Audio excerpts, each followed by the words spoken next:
What's up, guys? Welcome back to the channel. Here we are with another reaction. In this one we have how India is turning its desert into a farmland oasis. How do you turn desert into a farmland? That I'm very intrigued to hear the answer to this, because desert, when you think of desert, you think a place where like plants and stuff like can't grow.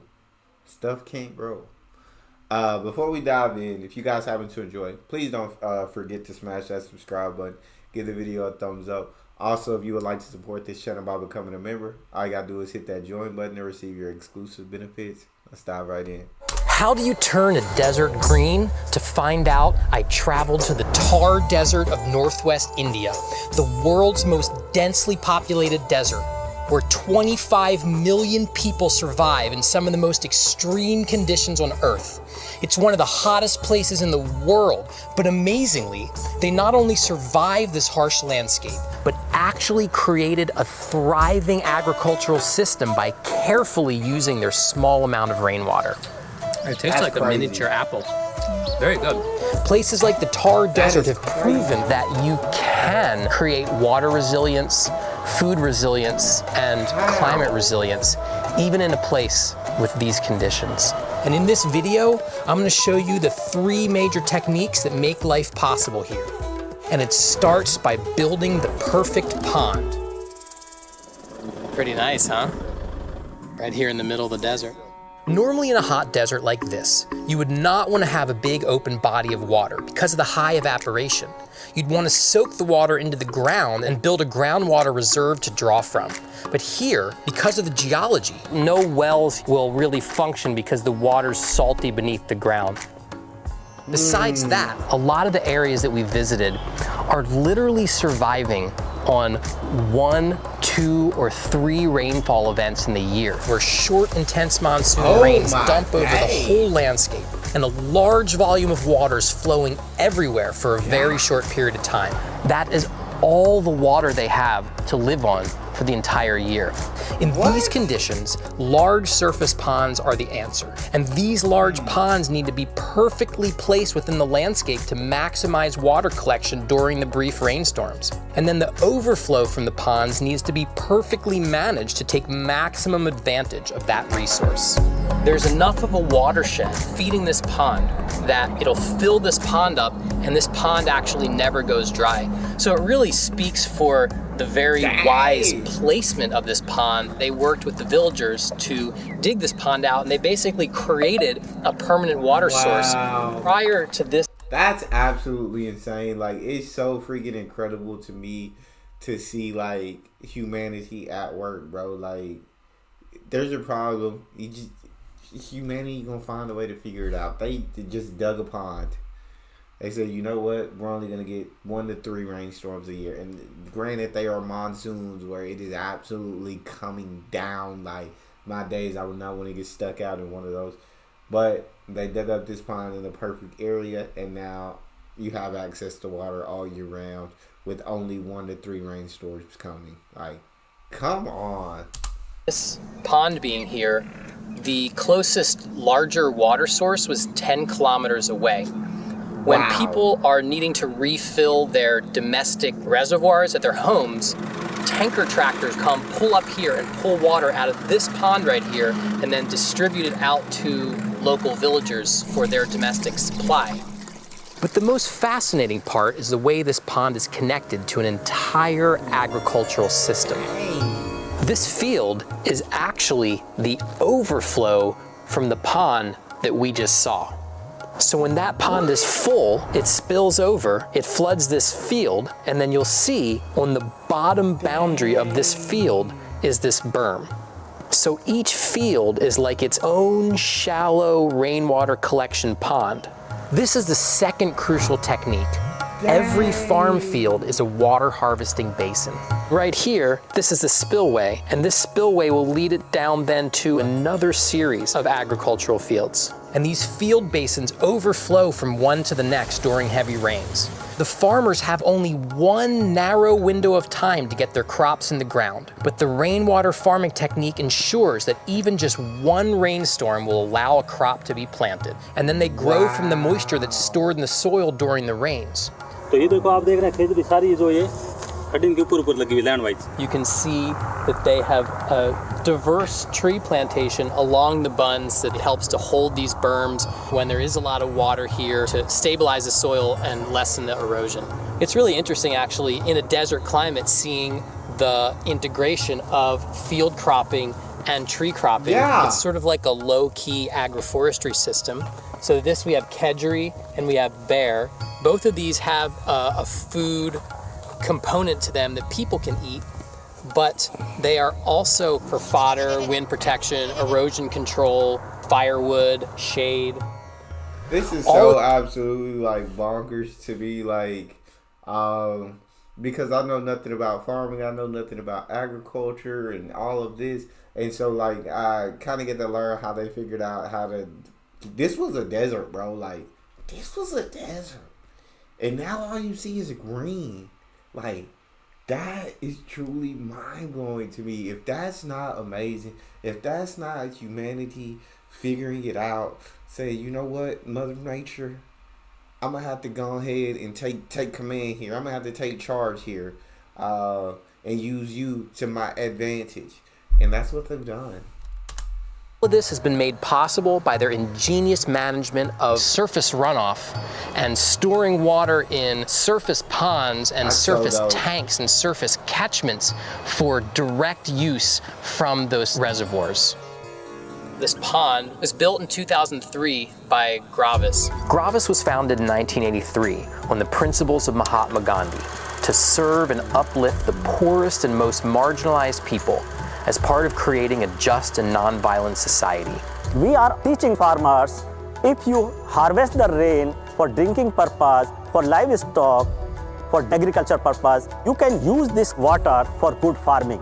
So they've been deep in the Thar Desert for the last 40 years, and their work here is so vast, you can see it from space. Greening the desert communities with a wide variety of water harvesting and natural resource management strategies. Gravis is really encouraging rain-fed agriculture. So if you don't have the means for storing water for irrigation to grow a second crop, then you only are growing a crop during the monsoon season.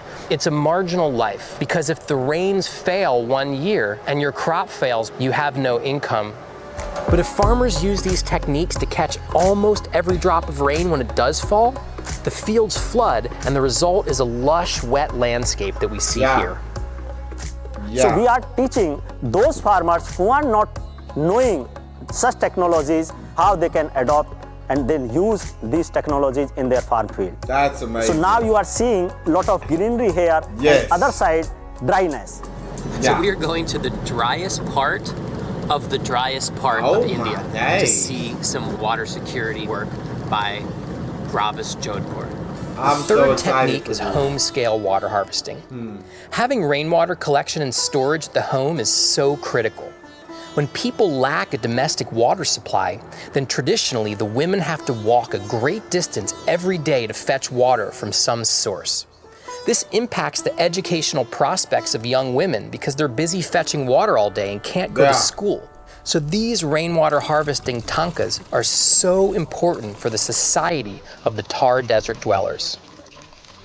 The tankas are underground cisterns constructed by Gravis out of ferro cement that have become the household water source for many people in the Thar Desert.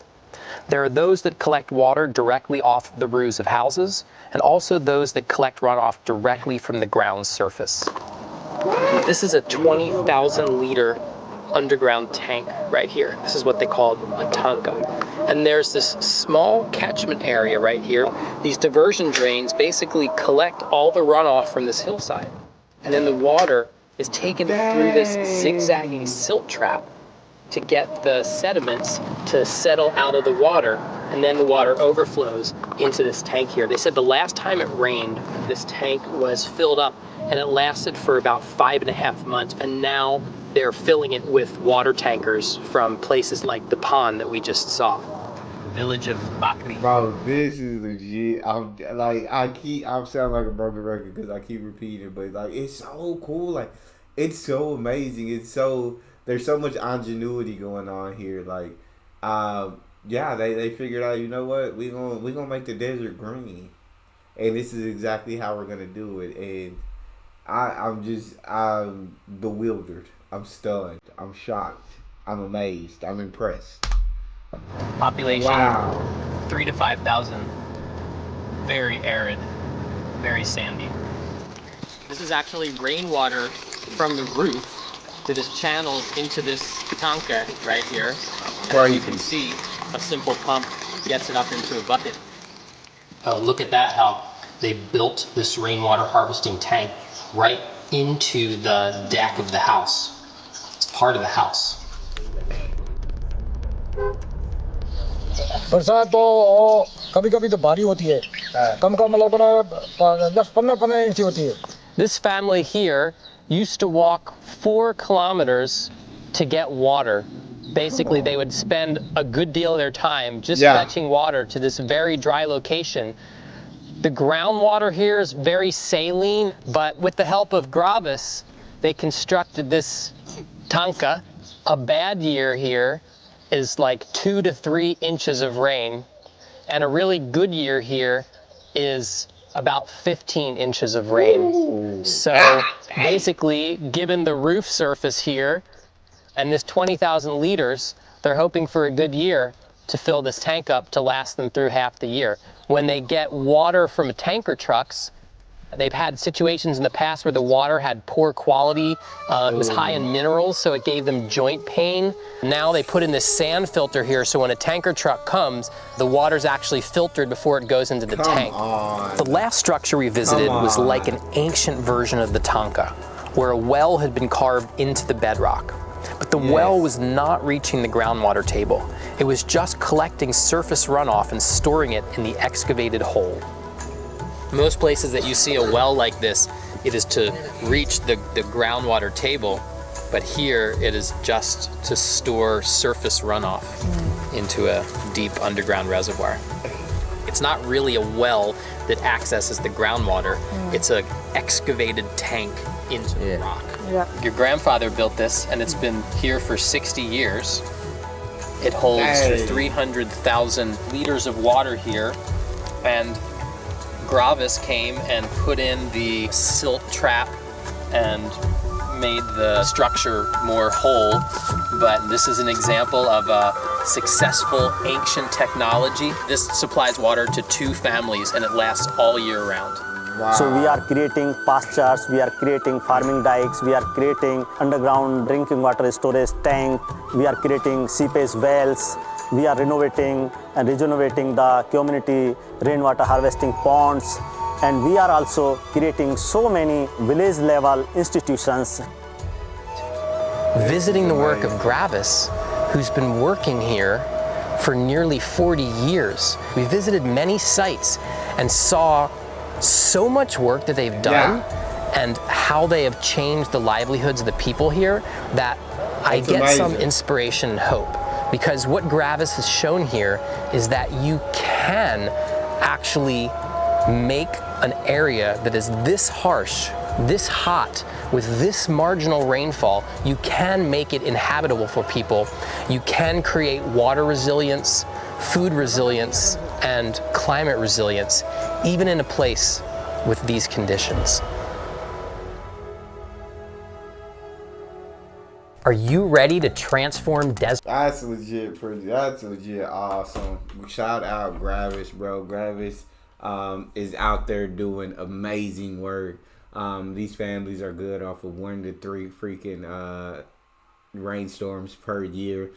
That's crazy. The filtering systems that they have is absolutely mind blowing to me. This is so dope. This is so freaking dope. Y'all let me know what y'all think in the comment section. This stuff excites me so much. That's all we have. You enjoyed. Don't forget to subscribe. Give the video a thumbs up. Check out the next one. I'll see y'all next time.